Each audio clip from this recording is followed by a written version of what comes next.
Bom dia a todos. Eu saúdo com a graça e a paz do Senhor. Essa é a aula da Escola Bíblica Dominical da Catedral da Reconciliação. Estudaremos hoje o livro de Oséias, o primeiro livro de um trecho da nossa Bíblia que nós chamamos de Profetas Menores. Não pela sua importância, mas porque escreveram um volume menor. Não são livros de volumes menores, são livros pequenos, menores do que os 4 que nós acabamos de estudar, chamados os profetas maiores, porque seus livros têm um maior volume. Então não é por importância. Eu convido todos a uma breve oração. Pai Santo e amado, obrigado, Senhor, por esse momento de aprendizado, momento de estudarmos a palavra de Deus, Senhor. Sê conosco, Pai, nesse momento de crescimento, Senhor, que o nosso entendimento, Senhor, possa se abrir para as Sagradas Escrituras e a gente possa, Senhor, crescer em entendimentos acerca da Tua vontade. É assim que peço e já te agradeço em nome de Jesus. Amém. Bem, queridos, voltamos à revista. Eu estava no livro de Daniel, especialmente, fazendo uma abordagem, estudando todo o livro pelos capítulos e fazendo mais sistematizado.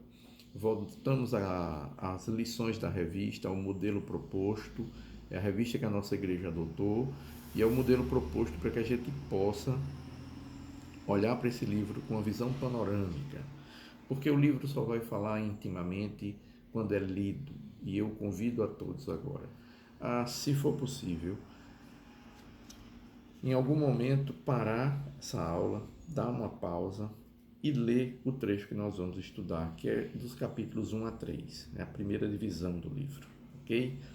Então, você vai pausar essa aula, ler o trecho e voltar para a aula, amém? O livro de Oséias é o livro de um profeta que vai se envolver de uma forma muito intensa com a sua mensagem. Oséias era contemporâneo de Isaías. Oséias é datado de 740 a.C., está aqui na revista, essa é a data proposta e é assim que nós vamos seguir, como fazemos sempre. O autor é Oséias, um profeta em Israel, Reino do Norte. Isaías profetizava no Reino do Sul e Oséias no Reino do Norte. Eles são mais ou menos do mesmo tempo e Oséias profetizando no Reino do Norte, reino onde ficaram 10 tribos, vamos lembrar dessas aulas, né? Embaixo ficaram 2 tribos no Reino do Sul, Benjamim e Judá. Em cima são 10 tribos, a maior é Efraim, porque a esse reino também era dado o nome de Efraim. Em alguns trechos o nome dado é Efraim, por ser a maior tribo do Reino do Norte. Então vamos lá. Esse era Israel, o Reino do Norte. Jerusalém estaria embaixo, no Reino do Sul. Amém? Então essa é a divisão, né? Naquele mapinha que às vezes eu construo na sala de aula. Próxima semana, se Deus permitir, nós estaremos voltando com aula presencial e eu também devo estar voltando a fazer as aulas em vídeo lá na sala usando o quadro. Então vamos ao seguinte, o alvo dessa lição é mostrar o pecado do povo de Israel, né? O livro de Oséias, ele é muito conhecido porque ele traz a sua relação familiar e é com essa relação que ele vai fazer trazer a público a sua mensagem, né? É um oráculo, né? Esse Oséias tem como versículo-chave esse livro, o verso 1 do capítulo 3, e a palavra-chave é perdão. Então vejamos que o livro de Oséias vai trazer como palavra-chave o seguinte trecho. Capítulo 3, versículo 1 é o verso-chave desse livro. Disse-me o Senhor, vai outra vez, ama uma mulher, amada de seu amigo e adúltera, como o Senhor ama os seus filhos de Israel, embora eles olhem para os outros deuses e amem bolos de passas. Esse é o versículo chave desse livro. No início, nós vamos ver que primeiro vamos dividir o livro. O livro de Oséias, para melhor entendimento, ele está descrito em 2 trechos. Se pudesse fazer um quadro, eu faria um quadro onde de 1 a 3, o trecho que nós estamos estudando, fala da família de Oséias, e a mensagem desse trecho é infidelidade, castigo e restauração da esposa de Oséias, né? Ele vai concentrar na família de Oséias e ele vai construir essa história, essa narrativa, que vai ter um paralelo com a relação de Deus com seu povo. E assim como Isaías, que usou sua vida, os seus filhos, para levar uma mensagem forte, uma mensagem de impacto para esse povo, Oséias também é usado dessa forma. Então vejamos o seguinte. Primeiro temos que ver que Oséias está profetizando num tempo onde o reino do norte era próspero, né? Era um reino poderoso e próspero, então era muito bom estar nesse momento no reino. Então ninguém percebia o que estava acontecendo, a espiral de destruição espiritual, de comportamento e de moral que estava acontecendo no meio do povo. E ninguém estava querendo mais dar valor a essa mensagem. Então o que nós temos aqui é um tempo em que o povo não queria dar ouvidos ao Senhor. E vem o profeta Oséias com essa mensagem contundente, usando sua família e seus filhos, né? O relacionamento com sua mulher e os seus filhos, para trazer uma mensagem impactante. Então, primeiro é a experiência de Oséias, né? É a primeira mensagem. Segundo, é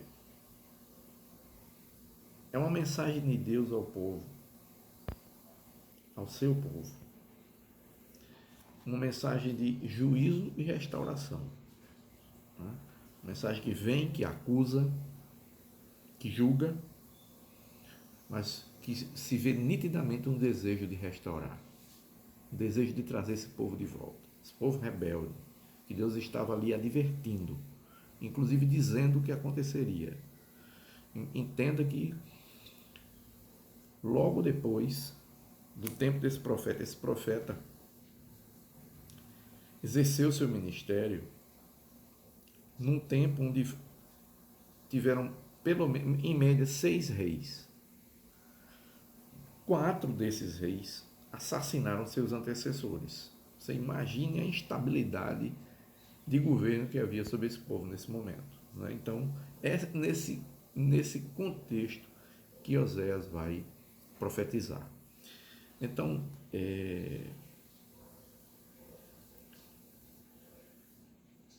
ele em algum momento até fala de Judá, mas a sua mensagem era para Israel, reino do norte, tá? Então vejamos o seguinte, ele é muito envolvido, né? Um profeta que ele se confunde com a mensagem, ele está envolvido na mensagem, a mensagem é a sua vida, né? Então esse livro é marcado por dois aspectos importantes. Ele vai usar metáfora e ele vai usar essa figura de linguagem, e ele vai usar também uma coisa que nós chamamos de alegoria, né? Ele faz uma alegoria. Então é isso que ele vai utilizar para que a sua mensagem, para dar ênfase à sua mensagem e atingir o seu alvo. Então, primeiro, sim, a gente vai ver que ele incorpora a mensagem de Deus em sua família, porque é uma ordem de Deus. Ele não faz isso por acaso. Deus vai a ele e diz: toma uma mulher de prostituição, né? Deus vai escolher o nome dos filhos dele. Então veja que Há aqui uma forma diferente de aplicar a mensagem e de entendê-la, porque em algum momento alguém pode dizer assim, Deus está quebrando a lei, né? Deus está mandando o cara casar com uma prostituta, que era uma coisa que... Não, Deus está usando a vida desse homem, o casamento desse homem, para mostrar ao povo que o relacionamento desse Deus com esse povo, porque nesse contexto, Yahvé era o esposo de Israel.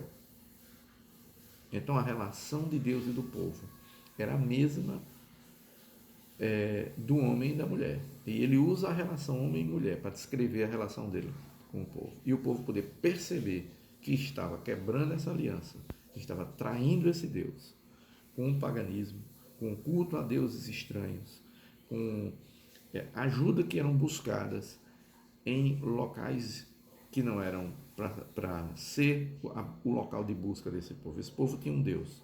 Crente não tem sorte. Crente tem Deus.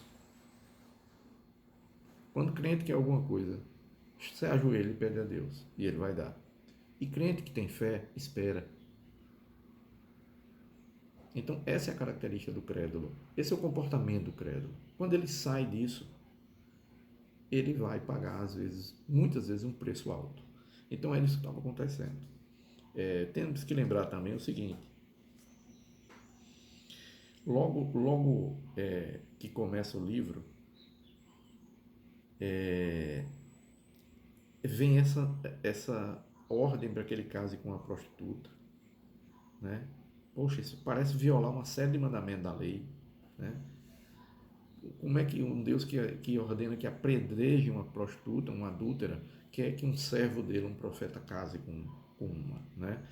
Mas esse caráter adúltero de Gomer, que era a mulher dele,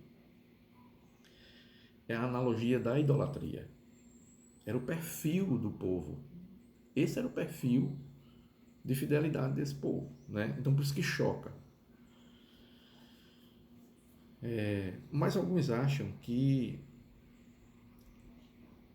esse livro se refere apenas à tendência adúltera, né? Ainda não, podendo ser ainda não realizada. Mesmo assim, qualquer que seja a visão teológica, qualquer que seja o entendimento, a mensagem é uma só. Esse comportamento representava o comportamento que o povo de Deus estava tendo com relação a ele. Então veja bem, qualquer solução, né, que a gente possa retirar da mensagem de Oséias, a realidade é que o profeta, a vida dele é uma vida que representa a vida do povo, uma vida de total depravação, né, e idolatria. É possível compreender, né, que ela é escravizada. Ele casa com uma prostituta que depois ele tem que comprá-la, porque ela vai significar exatamente isso. Isso é a consequência, né, de rituais idólatras, né, práticas de prostituição cultural. Note que na Bíblia a gente vê alguns pontos que é a prostituta cultural, né? Então, olhe bem o que está acontecendo. Essa mensagem está dizendo que a forma que esse povo cultuava não tinha nada a ver com a vontade de Deus. O que estava vendo aí era uma quebra total da aliança, né? E Deus ia progredir nessa mensagem, né? É que a gente já andou com os profetas maiores um pouco nessa mensagem quase que completamente, e agora nós estamos retornando aos profetas menores para ver que essa mensagem estava sendo dada ao Reino do Norte, assim como foi dada no Reino do Sul. A diferença é que o Reino do Norte é totalmente destruído, né? O Reino do Sul, Deus vai restaurar, mas o Reino do Norte é totalmente destruído. Então vejamos o seguinte: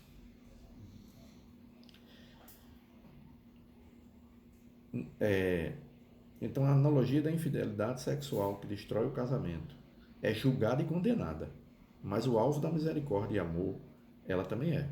Então aponta para uma graça de Deus, né? Que